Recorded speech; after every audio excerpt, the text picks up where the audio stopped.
क्या अब यूक्रेन पर रूस का बड़ा हमला होने वाला है? क्या अब यूक्रेन में रूसी बारूद बरसने वाला है? ये सवाल इसलिए क्योंकि अब दुनिया के कुछ चुनिंदा युद्ध विशेषज्ञों ने दावा करना शुरू कर दिया है कि जब से यूक्रेन ने रूस के 5 सैन्य एयरबेस पर हमला करके 41 रूसी लड़ाकू विमानों को तबाह किया है, जिसमें रूसी परमाणु बम वर्षक भी शामिल है, उसके बाद से अब यूक्रेन पर रूस ऐसा हमला करने जा रहा है जिसके खौफ से अमेरिका के राष्ट्रपति ट्रंप ने सोशल मीडिया पर पोस्ट किया गया ट्वीट तक डिलीट कर दिया।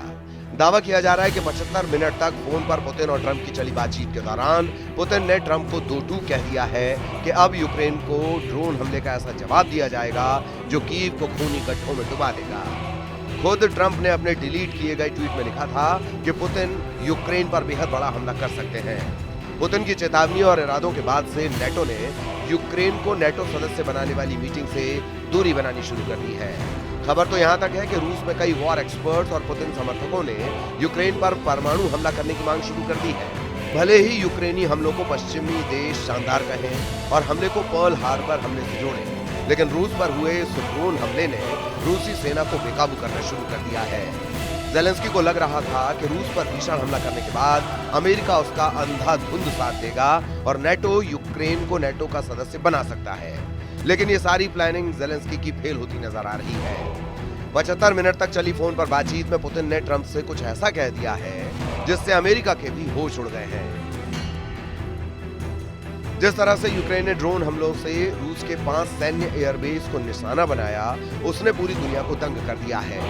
रूसी रक्षा मंत्रालय के मुताबिक यूक्रेन रूस के मुर्मांस्क, इरकुत्स्क, इवानोवो, रायाजान और अमूर इलाकों में मौजूद सैन्य एयरबेस पर हमले किए।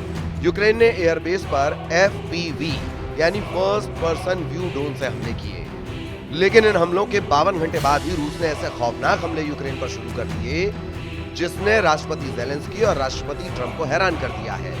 अब आप ये भी जान लीजिए कि आखिर क्यों ट्रंप ने पुतिन से हुई 75 मिनट की बातचीत के बाद जो ट्वीट किया था उसे घबराकर क्यों डिलीट कर दिया। अमेरिका के राष्ट्रपति डोनाल्ड ट्रंप ने दावा किया है कि रूस के राष्ट्रपति व्लादिमीर पुतिन ने उन्हें साफ शब्दों में कहा है कि रूस यूक्रेन के हालिया ड्रोन हमले का जवाब जरूर देगा। यानी ट्रंप ने दुनिया को अपनी सोशल मीडिया पोस्ट के जरिए बता दिया है कि यूक्रेन पर रूस बहुत बड़ा विनाशक हमला कर सकता है, लेकिन इससे ये अंदाजा लगाना मुश्किल है कि रूस यूक्रेन पर किस तरह का हमला करेगा। ट्रंप के मुताबिक पुतिन ने यूक्रेन की तरफ से रूसी एयरफील्ड्स यानी हवाई अड्डों पर किए गए ड्रोन हमले का जिक्र किया और कहा कि इस हमले को नजरअंदाज नहीं किया जा सकता। ट्रंप के मुताबिक पुतिन ने ये बात बहुत दृढ़ता से कही कि रूस यूक्रेन पर कार्रवाई करेगा। ट्रंप ने लिखा है, हमने यूक्रेन की तरफ से रूस के डॉक्स में खड़े विमानों पर किए गए हमले और दोनों पक्षों द्वारा चल रहे अन्य हमलों पर चर्चा की। ये एक अच्छा संवाद था, लेकिन इससे तात्कालिक शांति की उम्मीद नहीं की जा सकती है। पुतिन और ट्रंप के बीच 4 जून को फोन पर करीब 1 घंटे 15 मिनट तक बातचीत हुई, लेकिन हैरानी की बात तो यह है कि ट्रंप ने social media platform truth social पर जानकारी दी है, लेकिन बाद में ट्रंप ने ट्रुथ सोशल पर से इस पोस्ट को डिलीट कर दिया। ऐसा ट्रंप ने क्यों किया, इसका जवाब ट्रंप प्रशासन देने को तैयार नहीं है। यूक्रेन के रूसी बम वर्षक विमानों पर भयानक ड्रोन हमलों के बाद अब कुछ पश्चिमी देशों के वॉर एक्सपर्ट्स ये दावा करने लगे हैं कि रूस के साथ युद्ध को जीत रहे हैं। वहीं तुर्की में हुई बातचीत के बाद रूसी राष्ट्रपति व्लादिमीर पुतिन ने साफ कर दिया है कि रूस को यूक्रेन के सरेंडर के अलावा और कुछ भी स्वीकार नहीं है। यूक्रेन दूसरे दौर की बातचीत के बाद जहां कुछ रियायत देने का संकेत कर चुका है, वहीं रूस अपने रुख पर अड़ा रहा। इससे शांति की संभावना न के बराबर रह गई। रूस ने कहा है कि वो न केवल साल 2014 में कब्जा किए गए क्रीमिया की मान्यता चाहता है, बल्कि यूक्रेन से उन इलाकों का सरेंडर चाहता है जिस पर अभी तक पुतिन की सेना कब्जा भी नहीं कर पाई है, और उन पर रूस अपना दावा करता है। रूस यूक्रेन पर ठीक उसी तरह की शर्तें थोपना चाहता है जैसे प्रथम विश्व युद्ध के बाद जर्मनी के साथ किया गया था। यही नहीं, रूस ये भी चाहता है कि युद्ध के खत्म होने के बाद यूक्रेन के हथियारों पर सख्त प्रतिबंध लगाए जाएं। यूक्रेन के रूस पर हमले को अमेरिकी मीडिया पर्ल हार्बर जैसा हमला करार दे रहा है और ज़ेलेंस्की यूक्रेनी सेना के इस हमले से गदगद है, लेकिन रूसी सेना ने जिस तरह से ऐलान किया है कि असली युद्ध तो अब शुरू हुआ है, वो वाकई रूस के भयानक और विनाशक हमले का साफ संकेत दे रहा है। CSIS की रिपोर्ट के मुताबिक रूस यूक्रेन जंग में अब तक 14 लाख लोग हताहत हुए हैं। एशिया टाइम्स की रिपोर्ट के मुताबिक इस हमले के बाद भी रूस धीरे धीरे ही सही यूक्रेनी सेना पर शिकंजा कस रहा है। इसमें कहा गया है कि यूक्रेन की ओर से रूस पर किया गया ताजा ड्रोन हमला भी पुतिन को आर्थिक चोट पहुंचाकर उनसे बेहतर डील हासिल करने की कोशिश है। यह अमेरिका और नेटो को युद्ध में खुलकर शामिल होने के लिए मनाना है।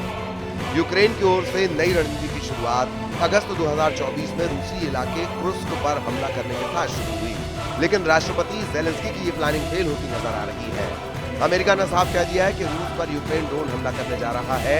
ऐसी कोई जानकारी अमेरिका के पास नहीं थी। वहीं यूक्रेन को लेकर नेटो की तरफ से कुछ ऐसी खबर भी आ रही है जो यूक्रेन के लिए बेहद खतरनाक है। यूक्रेन के नेटो में शामिल होने की उम्मीदों को झटका लगा है।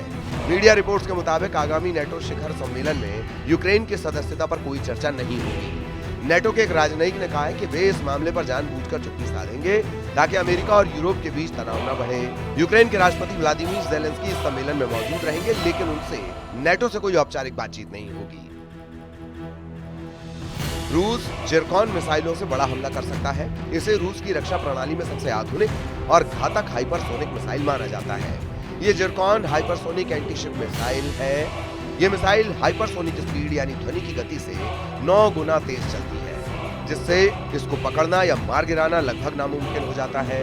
इसकी रेंज करीब 1000 किलोमीटर तक है। अभी जो हालात चल रहे हैं उसके मुताबिक रूस ऐसी मिसाइलों से हमला करना चाहता है जो परमाणु मिसाइलें तो न हो, लेकिन उसमें विनाश करने की क्षमता परमाणु बम जैसी हो। दावा तो यहाँ तक किया जा रहा है कि रूस अपनी ऑरेशनिक बैलिस्टिक मिसाइल से भी हमला कर सकता है, जिसके बारे में दावा किया जाता है कि ये 11 मैक यानी 12,300 किलोमीटर प्रति घंटे की रफ्तार से हमला करती है। ये 15 मिनट में 1000 किलोमीटर की दूरी तय कर सकती है।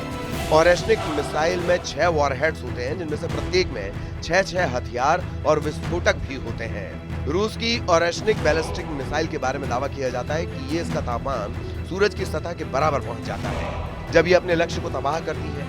ऐसे हालात में यूक्रेन पर अगर मिसाइलों से हमला हुआ तो दुनिया का कोई भी एयर डिफेंस सिस्टम यूक्रेन को बचा नहीं पाएगा।